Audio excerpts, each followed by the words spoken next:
maybe a little punch of the gloves from Jake Fraser-McGurk or Travis Head, and a high five from some of the Scottish players. It's also potentially Mel Farrell. The build-up here has been brilliant, Lenny. Just the atmosphere that they've created, particularly the bowling attack, but for this young man as well. Making his... What a monstrous bat he is in the form of his... The true modern all-format player. Now it's going to be Brandon McMullen to get things going from the pavilion end again. It worked to Fraser-McGurk a couple of days ago, hold out to Charlie Castle. One of 5 changes. Castle out of the team. We're all set for game 2. And immediate runs, and it's going to be a boundary through the offside. Fraser-McGurk throws his hands at it. Was at a catchable height, but no gully or backward point really in place. The man's quite square there. Least get point. Really for Australia, more of the same. 4 from the very first ball. Well, Jake Fraser-McGurk gets his international career off the mark with a boundary. Just enough width. He's able to steer it clear of the fielder there. So that'll be a nice...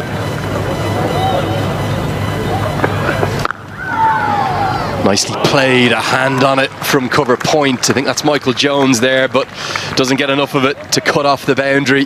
That's how hard Fraser-McGurk's hit it, and Jones is wringing his hand in pain. That stung a little bit. Just aggression that you would expect from him. Bowls him straight through. Hero one day, and it's literally 0 the next for Travis Head. It's a little nip backer. Great plans from Curry. He leaps with delight, and he brings the Scottish crowd to life. And no wonder, because they have seen up close and personal what this man can do to you. But Brad Curry, if anyone is going to be able to get that ball moving, it's him, straight through. You don't see that happen to Travis Head very often. He knows it too. That is a huge scalp for Scotland and a terrific start. Just his ability to swing the ball, the angles that he can get as well. This is carved away, going to be carved away for 4. Intentionally hit into the air down towards the hospitality tent to our right, and that'll give Inglis a bit of confidence. Boundary from his first legal delivery. We've spoken a bit about the new look Australian bowling lineup, but beautiful hands from it to do the same. Good stroke. Takes the aerial route again. Going to get 4. Hits it into funny areas, Fraser-McGurk. He's not exactly orthodox by any stretch, but he can be very effective when he gets going.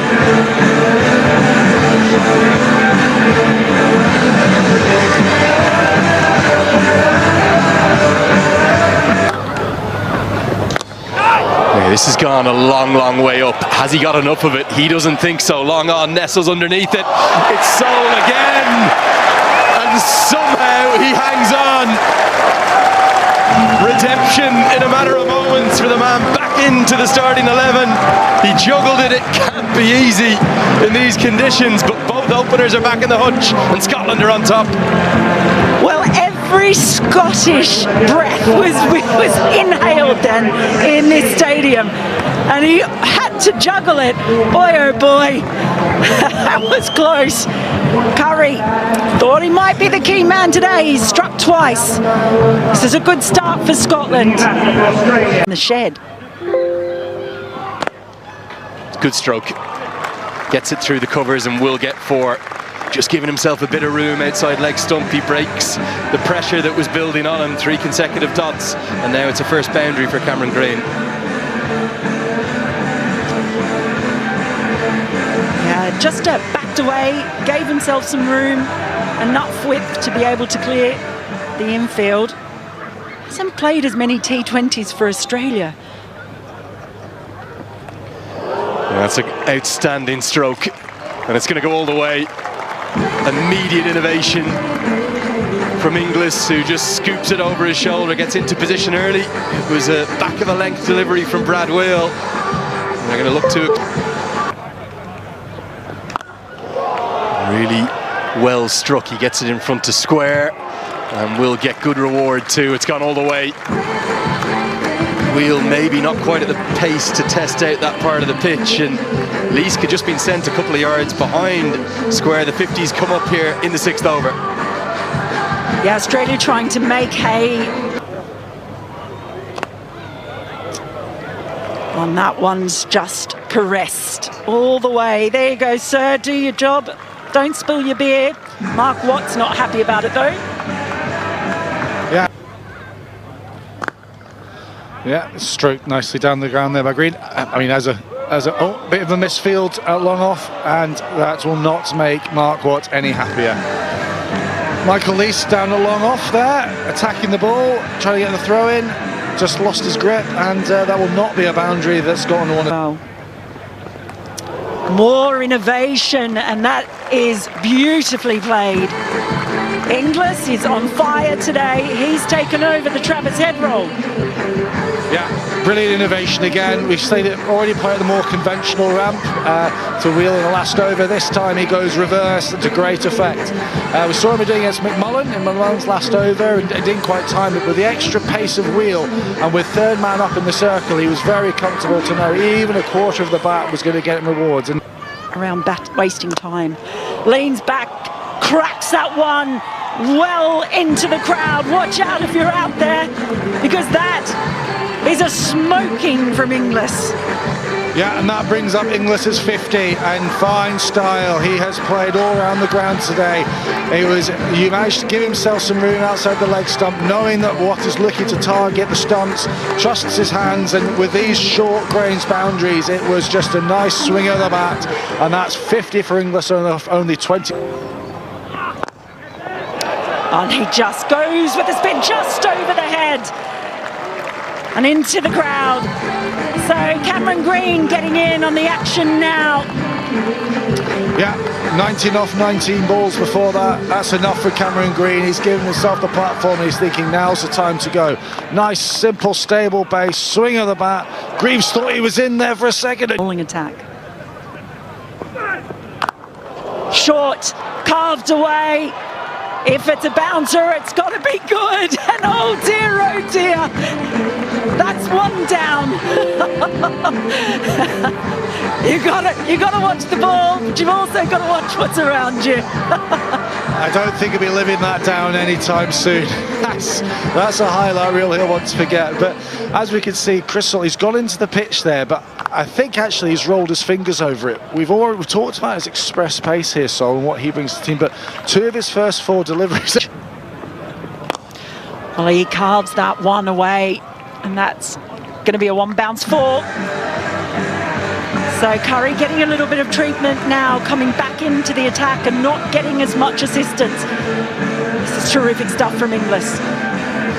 Yeah, width again from Curry. We saw some shape back into the right-handed batters earlier, but obviously with the ball getting a little bit older, soft, we know it's wet conditions out there, the softness of the ball. That's gone straight up. This should be out. It's in the air for an age, and it's taken. Brad Curry does strike again. It is his day here in Edinburgh, and removes a dangerous Green. Bowling change has worked. Yeah, we just talked about the angle of the left. And he goes down the track. This time it's going to be a test for Jones and that shoulder. He won't have to test it because the shot is too good. Yeah, excellent from Inglis again. First time we've really seen anyone use their feet so far in this innings. He uses it to great effect. We talked about him being a 360 player. We've seen those scoops, those ramps, hitting over extra cover, now using his feet, getting to the pitch of the ball and looking to hit nice and straight.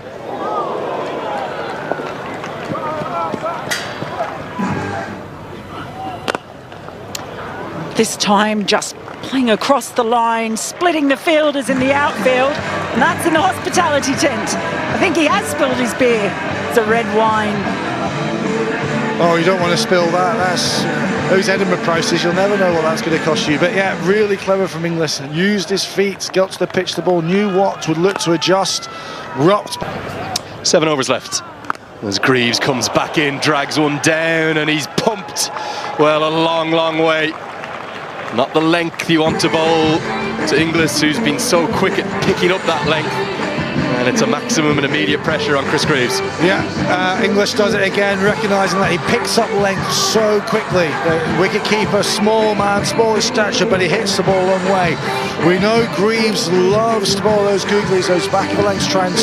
Australia tossed up, they pumped down the ground, long on is there, but it's going to go well to his left, and it's going to be 6 more, the second maximum of the over. Australia taking a liking to the wrist bin of Chris Greaves. Yeah, we saw the 6 earlier from going that little bit too short, this time a little bit too full. Marcus Stoinis getting into early innings, but he's not going to miss that on a half. You can then go out and play your game. That is brilliant footwork there from Inglis. Inglis today has been the only batter who's really ever got on top of this surface, on top of this pitch. And we, once again, recognising length quickly, recognising the slightly fuller length from what using his feet game should be as Brad Curry comes in again. He's picked up into the leg side. Has he got enough of this is the question. Oh, yes, he has. Munsey was perfectly placed underneath it in terms of the line of it, but it's gone soaring over his head. Inglis batting on a different pitch to everyone else today. He moves into the 90s. Yeah, brilliant. Slightly too full there from Curry. He was talked about. Tries to repeat the dose, and he's going to get to a second T20 I100 in the grandest of styles. It comes from just 43 deliveries. What an innings we've witnessed. The talk the other day may have been about Travis Head, but with a 7-6 today, it's all about Josh Inglis. It's come at a strike rate of over 230, 7 4s, 7 6s, and it swung this contest towards the visitors. Yeah, he's playing a completely different wicket to everyone else. We have seen no one else be able to time the ball all day. Inglis, however, from the jump has come out. He has been proactive, he's been dominant, he's picked B here. And that is going to be great reward for Chris Soule. He's deserved every single bit of that. It's been an outstanding 3 overs for me. It should have been 4. And he points to the sky, back from injury, and he's bringing the Scottish fans into voice. Take nothing away from the innings. It's maybe 200, won't be a bad effort. But Tim David is going to pongo this one all the way. Big hits into the leg side. He's a giant of a man. His father has flown in from Perth in Western Australia to be here for today. From just his second ball, he smashes that for 6. Yeah, not the length that again from David is going to go bang, bang, boom, boom. Oh, that's monstrous, maybe the biggest of the 2 matches so far. A giant from a giant of man. That is not coming back anytime soon. Once again, Wheel gets his length wrong. He bowls the half volley, bowls that slot bowl, looking to go nice and full, misses his. Really important. That's going to be 4 more. Just helped around the corner. Kenny Crichton, the team manager there. Not sure how he's got the shorts on. That kind of a day. Any boundary will do. Here we go. A big swing and a miss, and they won't even attempt to scamper the ball in a cheer from the Scottish crowd. It's, well, 16 from the final over, not ideal. Maybe 4 or 5 critical overs in there. It didn't go Scotland's way, but against the class.